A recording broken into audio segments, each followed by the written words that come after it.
भीमकुंड जलप्रपात सानकुंडरे पड़ी 2 घंटा अटकी रहिले महिला। मयूरभंज जिला ठाकुरमुंडा ब्लॉक अंतर्गत राज्यर प्रसिद्ध पर्यटन स्थली भीमकुंड जलप्रपात निश्चित मरण मुहरु फेरी आसी सावित्री महंत 57 वर्षीय। तांको घर पाटणा ब्लॉक अंतर्गत घाट बालीजोड़ी ग्राम बोली जनापड़ी।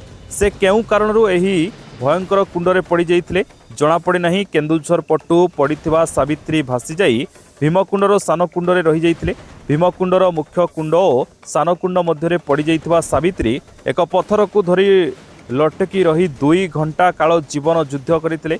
तांको चित्कार शुणी कहीं पाखरे थिबा लोक देखिया परे खबर प्रचार होइतिला। लोके रुंड हो जाइतिले। खबर पाई ठाकुरमुंडा थाना अधिकारिणी सावित्री दलई घटनास्थल में पहुंची। पाटणा दमकल बाहिनी घटनास्थल को पहुंचा बेलू तांकू स्थानीय लोक माने उद्धार करथिले। लोक माने दौड़ी पकाई तांकू उद्धार करथिले। घटनास्थल में पहुंचीथिबा दमकल बाहिनी गाड़ी रे तांकू पाटणा गोष्ठी चिकित्सालय को चिकित्सा निमंते अणा जाइतिला। वीडियो चलछि।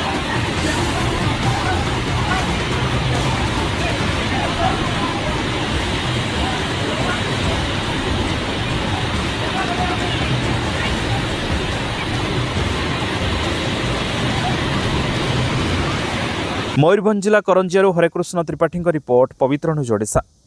जदि आम भिडियोटी आपंक भल लगा तेब लाइक शेयर सब्सक्राइब फॉलो करने को भूलु नहीं। नमस्कार।